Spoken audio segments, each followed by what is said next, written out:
દિલ્હી પોલીસે આમ આદમી પાર્ટીના ધારાસભ્ય અમાનતુલ્લાહ ખાનના પુત્ર અનસની બુલેટ બાઇક જપ્ત કરી છે। વાસ્તવમાં પોલીસે આપ ધારાસભ્યના પુત્રને રોંગ સાઈડમાં બાઇક ચલાવવા માટે રોક્યો હતો। જ્યારે તેની પાસે લાયસન્સ અને આરસી માંગવામાં આવ્યું ત્યારે તે બંને વસ્તુઓ બતાવી શક્યો ન હતો।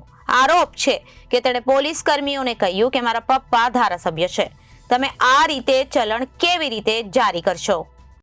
के तहत आप मेरे को गिरफ्तार कर रहे हो, मेरे को गिरफ्तार कर रहे हो, मोटर व्हीकल एक्ट के तहत मेरे को गिरफ्तार कर रहे हो। ये बताओ, चालान करूंगा मोटर व्हीकल एक्ट। चालान के खिलाफ आप मेरे को गिरफ्तार मैं कर रहा हूँ, मैं नहीं जाऊंगा। और मैं क्या नहीं जा रहे ना? हाँ, नहीं जा रहा ना, ठीक है, बाइक ले जा रहा हूँ। बाइक ले बाइक जाओ। ले। વિડીયોમાં પોલીસ કર્મીને ધમકી ભરી રીતે વાત કરનાર વ્યક્તિ કોઈ સામાન્ય પરિવારનો છોકરો નથી, પણ એક ધારાસભ્યનો પુત્ર છે અને તેને આ વાતનો ગર્વ છે કે તેના પિતા ધારાસભ્ય છે અને તેથી કાયદો તેના ખિસ્સામાં છે।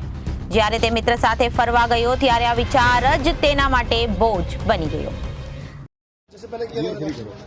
उसे स्टार्ट करो एक बार। अरे स्टार्ट करो ना एक बार में। मॉडिफाइड साइलेंसर है। मॉडिफाइड साइलेंसर, हाँ चालान है और क्या? चालान करूंगा थाने में। चल, यहाँ थोड़ी होता है। धमकी मत दो, धमकी नहीं देना, धमकी नहीं देना, बता दिया है। ले रिकॉर्डिंग कर सारी। દરઅસલ આગામી ગણતંત્ર દિવસને ધ્યાનમાં રાખીને જામિયા નગરના એએસઆઈ અને એસએચઓ તેમના સ્ટાફ સાથે પેટ્રોલિંગ કરી રહ્યા હતા।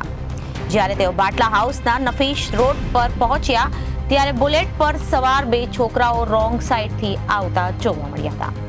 બાઇકમાં મોડિફાઈડ સાયલેન્સર લગાવવામાં આવ્યું હતું જે ખૂબ જ જોરથી અવાજ કરી રહ્યું હતું। તેમાં છોકરાઓ ઝિગઝેગમાં બેદરકારીથી બાઇક ચલાવી રહ્યા હતા।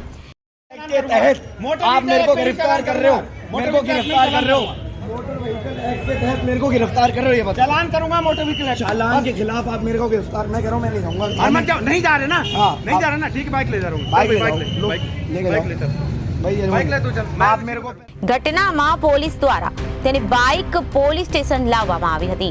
કેસ નોંધવામાં આવ્યો છે અને ચલણ જારી કરવામાં આવ્યું છે। કાયદા હેઠળ તેની બાઇક જપ્ત કરવામાં આવી છે।